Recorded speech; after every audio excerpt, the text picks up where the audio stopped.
खुलुमबाय प्राइम 24 हेडलाइन्सआव आं रमेन बर'। 28 आगस्ट खालारखालि धेमाजि जिल्ला आक्रासु आरो सिमेन्ट आन्चलिक आक्रासुनि बानजायनायाव सिमेन्ट सापरियाव गोसोम फिरफिला बिरहोनाय हाबाफारि लानाय जायो। धेमाजि जिल्ला आक्रासुआ फोरमायनाय बादिब्ला 1949 मायथाइनि 28 आगस्टआव आक्रासुजों कमतापुर रायजोखौ दाफुंना होगोन होनना मोनसे गोरोबथा खालामनाय जादोंमोन। नाथाय दिनैसिमबो बे गोरोबथानि दफाफोरखौ मावफुंनाय जायाखै होनना फोरमायदों। बेनिखायनो 28 आगस्ट खालाराव आक्रासुआ बोसोरफ्रोमबो गोसोम फिरफिला बिरहोनाय जायो होनना फोरमायदों। आरो बे रादायखौ दिनैसिम मावफुङैनि थाखाय धेमाजि जिल्ला आक्रासु आरो सिमेन्ट आन्चलिक आक्रासुआ मोनसे खौरांगिरि मेल लिंनाय जायो। लोगोसे कच राजबंशीनि गासैबो जेंनाफोरखौ मावफुंनो दाबि दैखाङो। আজি দিনটো আমাৰ কলা দিৱস আছিলে 1949 চনৰ। আজি 28 আগষ্টৰ দিনটোত আজিৰ দিনটোত পৃথক কমতাপুৰ ৰাজ্য গঠনক লৈ ভাৰত চৰকাৰে নিৰ্ভীক মহাৰাজ জগদীপ নাৰায়ণ ভূত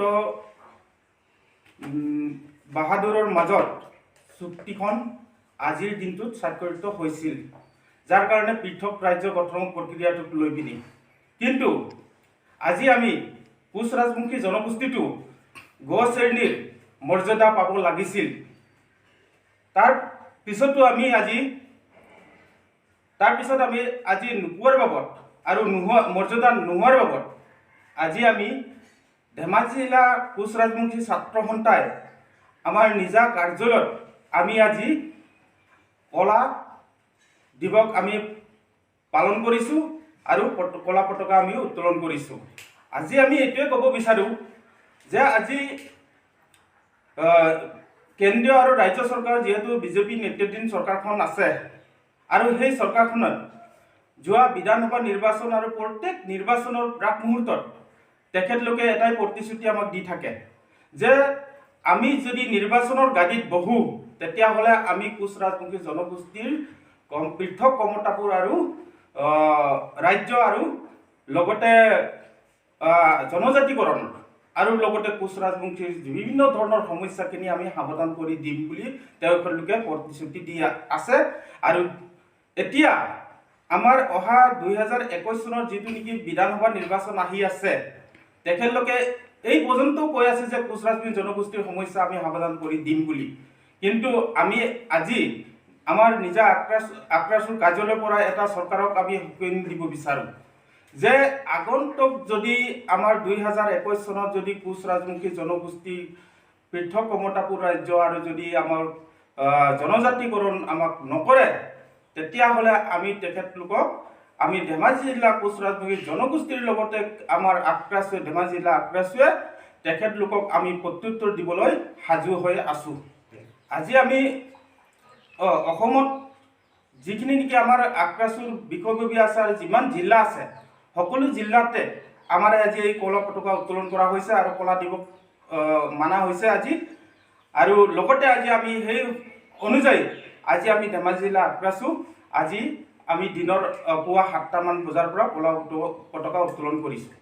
আমি যদি এই ইলেকশ্যনৰ আৰু বেছি নাই, খুব বিধানসভা নিৰ্বাচন 2021 চনৰ আৰু আপোনাৰ 8-9টা মাহ আছে, যদি এই কেইদিনৰ ভিতৰত এই মাহৰ ভিতৰত যদি আমাক জনজাতিকৰণ আৰু পৃথক কমতাপুৰ ৰাজ্যৰ ব্যৱস্থা নলয় তেতিয়াহ'লে আমি ইয়াৰ প্ৰতিবাদত আমাৰ কেন্দ্ৰীয় সমিতিয়ে আক্ৰাসুৱে বিভিন্ন ধৰণৰ আন্দোলনৰ কাৰ্যসূচী ঘোষণা কৰিছে আৰু সেই আন্দোলনৰ প্ৰক্ৰিয়াৰে গণতান্ত্ৰিকভাৱে আন্দোলন আমি আগবাঢ়ি যাম আৰু লগতে আমি প্ৰয়োজন সাপেক্ষে জংগী আন্দোলনো আমি কৰিবলৈ বাধ্য হ'ম।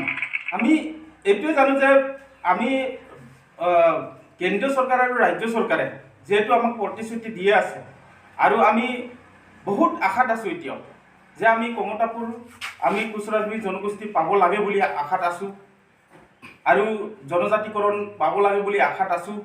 আৰু আমাৰ এটাই কথা আৰু এটাই দাবী, যদিহে নাপাওঁ তেতিয়াহ'লে আমি গণতান্ত্ৰিকভাৱে আন্দোলন প্ৰক্ৰিয়াটো আগবঢ়াই লৈ যাম আৰু ৰাইজক আমি এইটোৱে আশ্বাস এটা দিছোঁ যে কম দিনৰ ভিতৰত চৰকাৰে ৰাজ্য চৰকাৰ আৰু কেন্দ্ৰীয় চৰকাৰে যাতে আমাক এই সমস্যাটো সমাধান কৰি দিয়ে বুলি আমাৰ এটা বিশ্বাস।